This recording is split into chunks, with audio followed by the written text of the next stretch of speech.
Happy January! Veganuary. Happy Veganuary. So as you saw from the title, clickbait title. Of course, Veganuary Veganuary is a very popular craze that's going on at the moment. Yes. It's kind of like the non-drinking thing for January. Yeah, it's like Stoptober for January, isn't it? Yeah. And there are many proponents of why people become vegans, but one of the reasons why we're actually making this video is because I've got a couple of friends and family members who are doing this Veganuary, and I had a very alarming topic come up when we spoke about it. And I said, so what are you going to do instead of like eating meat? And they just said, well, I'm not. I'm just going to eat, my normal foods without the meat. I was like, that might not be the healthiest way to do Veganuary. So what we're going to go over today is why and how you should do veganism properly. So, yes, we're going to help you build the best, well-rounded vegan lifestyle you can. So there are plenty of different lifestyle choices out there, veganism being one of them. And we're not going to say today that one is healthier than the other. We're sticking solely with veganism today and how to build the best possible vegan lifestyle you can with all the amino acids, all your vitamins, minerals, fats, everything. So a diet that will be a full, good quality diet. Yes, we are the other guys. So we try to remain as objective as possible on any points of view when it comes to food choices, lifestyle, diets. We try to give the proponents, if you're going to choose something, and we know it's not severely detrimental to your health, we will give you the best outlays to give the best possible potential to advocate a healthy, well-rounded lifestyle. So we're not saying that veganism is better than any other diet. No. We're not saying it's worse than any other diet. There are lots of studies that say it's really good for you, but there are long-term studies that need to be done. There's not the most well-detailed studies being done to advocate for or against. So right now we can say it's all good. Yeah. Let's get to it. Let's do it.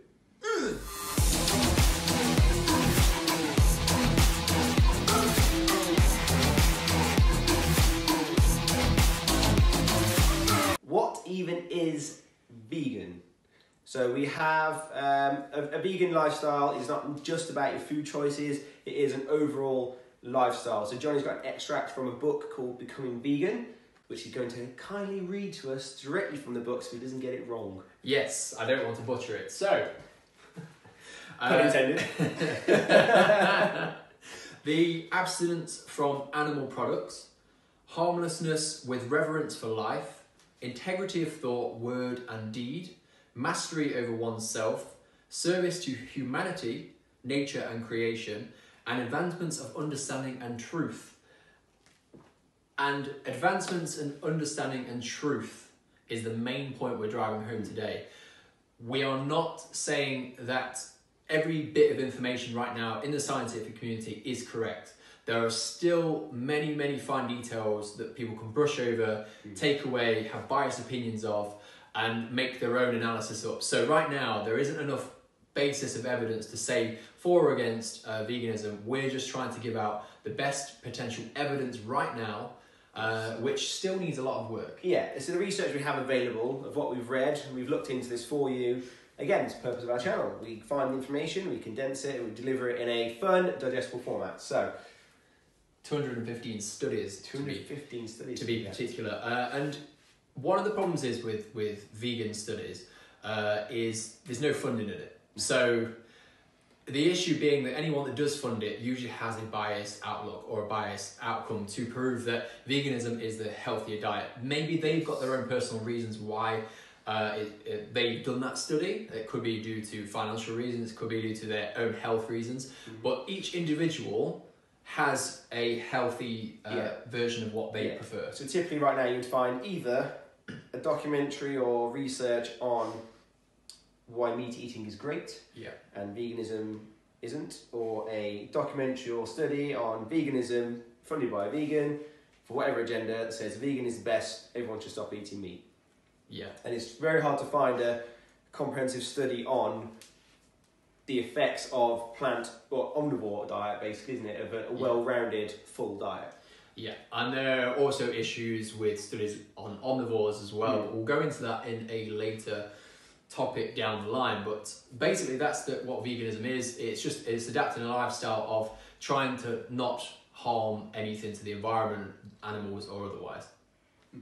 Anyway. How to vegan properly. So we're going to break this down into 3 parts. We're going to discuss the hot topics of debate around veganism, which is protein intake, big one, vitamin B12 and vitamin D, and also fat intake, mainly around omega-3 fats. Yes, these are the hot topics Hot at topics. the moment, and there's a lot of arguments from the carnivores and the vegans going at each other about what you're deficient in, what you can't have, what you've got, what you haven't got, and we're just kind of going to dispel those myths and give you the real input.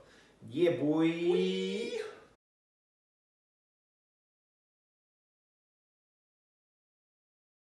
Protein! That is the first hot topic of the day. And just a quick disclaimer, when it comes to proteins itself, there are essential amino acids and non-essential ones. We'll go over that, Luke will go over that in a second. Just so you know, whey protein and things like egg sources are full of all the essential amino acids, and they are superior when it comes to protein itself. However, there is a big topic and opinion that vegans can't get the essential amino acids in, and that's actually untrue as well. So Luke, break it down. Break it down now. So all proteins are not created equal. Proteins made up of what we call amino acids. So there's 21 amino acids, and 9 of those are what we call essential amino acids, which means your body cannot naturally produce them. So these essential amino acids have to come from the food we eat. Very simple. However, so a piece of meat typically has all 9 essential amino acids we need to build that complete protein. So they're called complete protein sources. However, a piece of broccoli, for example, doesn't have all 9. So this is where that debate comes that vegans are always deficient in protein. They can be if they're not eating effectively. Yes. So the very simple fact here is to find an abundance of protein sources. That's the simple fact. So the more different types of protein sources you get as a vegan or even as a meat eater, the more chance you've got getting all those essential amino acids. Yes, and just before we go on, we're not talking about performance-based here. Leucine is obviously the driver that produces the most muscle, which is an essential amino acid, but we're not talking about that particular one as being the main driver for muscle. We're talking about overall health, skin regeneration, brain health, that type of stuff. Yes. It's more than just who can get the most muscle on what. However, you can also do that on a vegan diet as well. It's just that that's a different topic for a different day. Yes. So what foods would we suggest going over? What are they? What are they? So we have lentils, soy, your legumes. Legumes. We're going to have a list on the side here. Over our faces right now, there should be a list, so you don't have to look at our faces. There's a list of healthy protein sources if you are a vegan. So again, the key is variety. Variety is key. So edamame, black beans, kidney beans, soya, tofu. If you mix them all together, and what we would suggest that we said in our last video is if you don't really know what to do with them, you're not sure what recipes to do, buy a cookbook. Yeah. It's as simple as that. YouTube it. YouTube it, buy a cookbook, mess around. And it's all about what you enjoy as well. So obviously you want to get your essentials in, but you also want to enjoy your food and not feel like you're just eating soya every day and like barfing up because it's disgusting. Or at least in my opinion. Yeah. Of course, that's my personal individual kind of basis on what I think soya is. But yeah, so we're not going to eat soya. No, but we will eat other sources. I mean, I love Japanese food, and obviously tofu is a big proponent of that, and I quite like tofu. It just depends on how it's done. So get a variety, get your recipe books out, try it, stick with some stuff.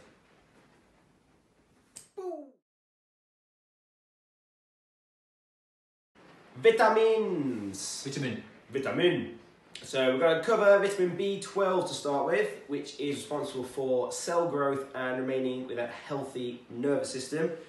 Vitamin B12 doesn't appear in a significant amount in any plant-based foods. Yes. Tag to me. So you can find traces of B12. You've probably seen it on the back of your cereal saying B12. That's fortified B12. It's like made in a lab. There is a certain amount in it, but there's not enough to suffice for your healthy, nervous system. You can get it from oranges, leafy greens, and some beans as well. But yet again, what we would recommend, and this is something we don't say often, is it? No. We would recommend to supplement it. I know. Dun, dun, dun. Not saying that you can't get adequate amounts of B12, it's just that in order to do it, you would really need to eat a lot of leafy greens. So if you're already doing that, great. If not, you know, if you're not a big fan of vegetables or salad, that type of thing, you shouldn't probably be a vegan. But, but you know, I recommend eat some chips. Obviously not, you don't eat chips. No, supplement your B12. So that's it. That's it. There's no more on that. You need it, so get it. That's a hot topic of debate for vegans as well. People say you can't get your B12, which is kind of true, but you kind of can too. So, yeah, there are ways. Second vitamin we are looking to talk about is vitamin D. Vitamin D is good for maintaining healthy bones, teeth, and muscle. And again, in all foods, it's very deficient. Is it not? Pretty much so. The main proponent of where you get the D is from sunlight. Sunlight is the main proponent of how to get your vitamin D, but if you live in a cat country like we do, it's raining right now and it's dark all the time because it's winter. So if you live in the Mediterranean or Africa or hot places, hot climates, you probably get enough vitamin D. However, you can find traces of it in red meat, and you can vitamin D up, but supplementation is required mostly for vegans. Recommendation is stay away from D3 because D3 isn't vegan. So there's D2 and D3. So take the D2, which is you can buy that from normal supplementation stores, Holland & Barrett, that type of thing, or you know, Amazon, whatever is the cheapest price. But just know that you can get your vitamin D from other sources. It's just that supplementation is also probably the best route here as well. So we won't recommend any foods for that particular one. New. Third topic we're going to discuss is going to be omega-3 fats. Something that gets almost ignored by some vegans I've spoken to. Haven't really got a clue what their intake is. So basically the topic here, we can go into an extensive discussion about it, but it will take forever. So basically, the best source of omega-3 is from fish. That's just the way it is. You can get omega-3 from vegan sources, however, the quality and the amount is significantly lower. Yeah, it's just like protein. You've got to vary it up. Yeah, again, variety is the spice of so life. Rinse and repeat. The whole protein section is basically variety is key. Yeah. And my memory is shocking, so Johnny has written a list. I've written a list just because my memory is also shocking. So if you go to things like walnuts, hemp seed, soybean, tofu, soy nuts, flax seeds, so basically things that you can either have them in the oil form or you can have them in the original form. So lots of nuts and seeds, which Luke has put up an Insta post about nuts. So you can get your flax seeds or your nuts, you can put them in your cereals, breakfast, that type of thing, can't you? Yep. What do you have in the morning? So my morning is oats. I have 2 teaspoons of mixed seeds. I'll have 10 cashews, 10 almonds, crushed up in, again, the same tub. I've got these multi-seed, like milled flax seeds, chia seeds, and hemp seeds. And then, again, some fruits in there, summer fruits.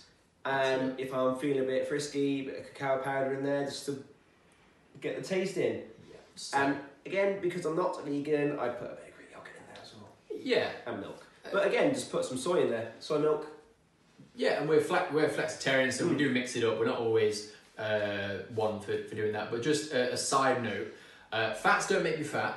Yeah. However, fats are high in calories, so don't lump in 3 heap spoons of nuts because it will vastly put up your calories, especially if you're trying to lose weight and get on that healthier weight. So I recommend 1 small tablespoon of nuts. Yeah, so I try and get as much calories as I can. So it's relative. Calorie intake is relative to your goal. Yeah, so relative to your performance goals and you know whether your goals are is to put on weight, lose weight.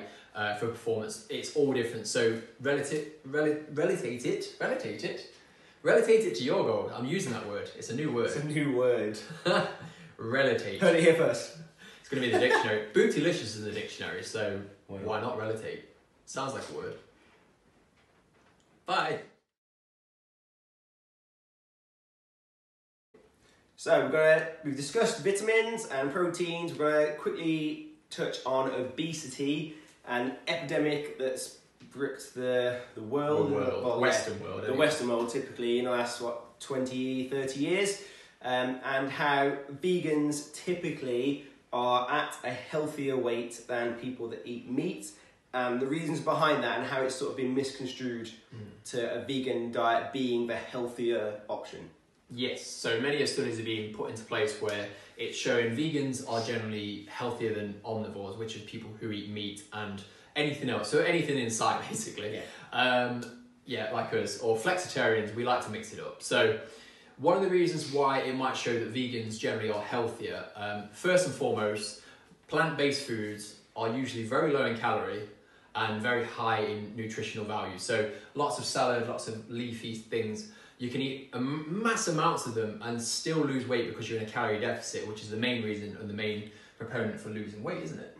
Yes. Absolutely. So, of course, that's the first thing. And the next thing is, when you're, let's say, on a restricted lifestyle, you're not allowed to eat as many processed foods, because obviously they could have a lot of, dairy or meat-based type products, or just animal relations to that particular product. So you've completely negated half the things you can eat already. Yeah, so any fast food chains tend to be removed from your diet. So you've removed a lot of processed foods, all the unhealthy trans fats, saturated fats, a massive deficit in that area. So already you're looking at links to hypertension, diabetes, all these causal links. They're not actually linked to omnivores itself. They're not actually linked to people who eat meat, as long as they have a healthy lifestyle. Yeah. And people who are vegans, probably because they're generally healthier individuals and they're more health conscious, they're more likely to exercise as well. So it's causal effect. Because you are a vegan doesn't necessarily mean to say you're healthier, but because you are a vegan, you're probably more aware of your health. So if you're an omnivore... Nicely put.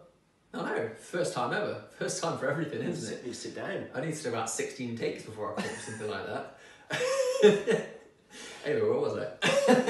No, I'm joking. So, with it being an omnivore, with a well-rounded diet, as long as you're eating proper organic foods, non-processed foods, aware of the fact that you do need plant-based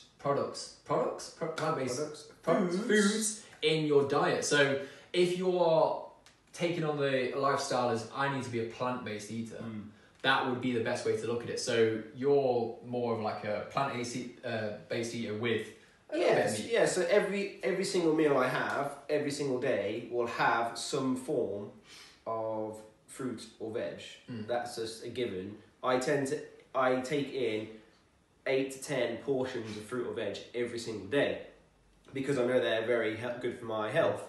However, I also want to build lots of muscle. I want to intake a lot of protein, and the easiest way for me to do that is to eat meat and to eat dairy. So again, Greek yogurts, milk, then also chicken. I have 1 to 2 portions of red meat a week. But again, I moderate that intake based on my specific goals.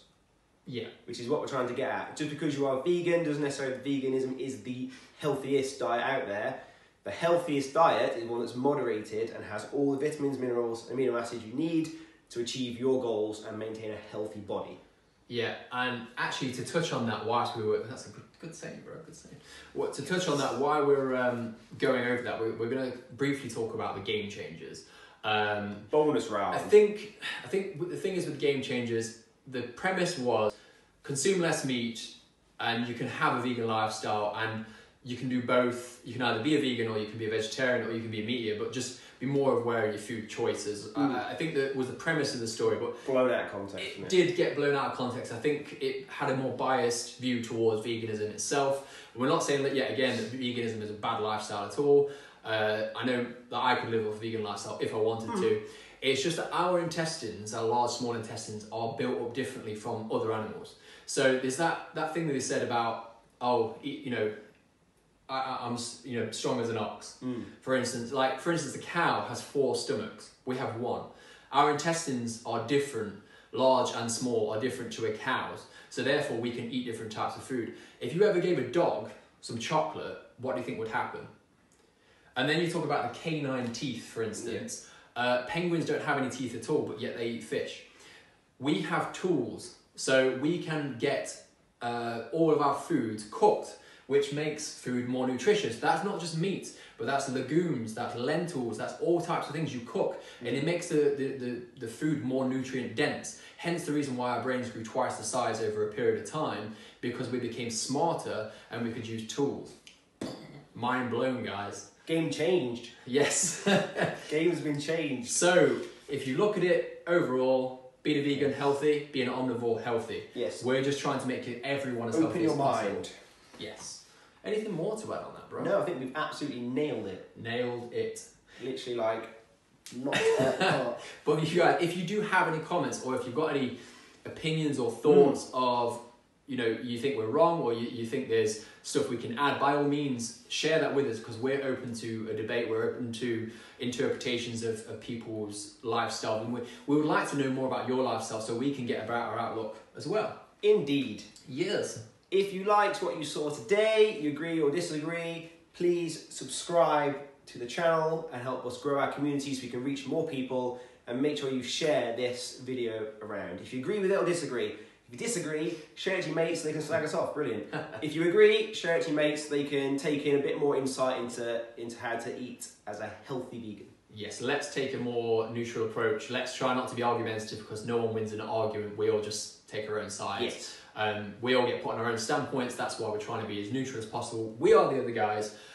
We're going to talk about a vegan topic later on down the line, which could be a bit more controversial. We haven't done enough research yet to maybe put our insight into it, but is veganism more ethical? Yes, looking at the impact on the planet, on animals, and just the pros and cons of each diet, which I think will be a little bit more difficult for us to navigate through and stay as unbiased as we can. So it's why we're going to take our time, do the research, and make sure it's right for you guys, so you get all the facts and not our opinions. Yeah.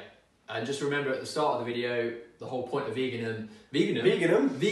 Second new word of the day. Veganism is a new word in the dictionary, next to bootylicious. I don't know why, because they're the opposite ends of the dictionary. But sign B. It's there. Veganism. So veganism. I forgot what I was saying. Go. So the whole point of veganism is to obviously not have cruelty to animals, and it's understanding and spreading the truth. So we're looking for the truth. So if there is something indirectly affecting animals, then we need to put the truth out there so we can, of course, stop cruelty as a whole. Bar the fact we've talked about diet today, but we're talking about ethics of veganism next. Anyway, tune in. Share. Share. Bye.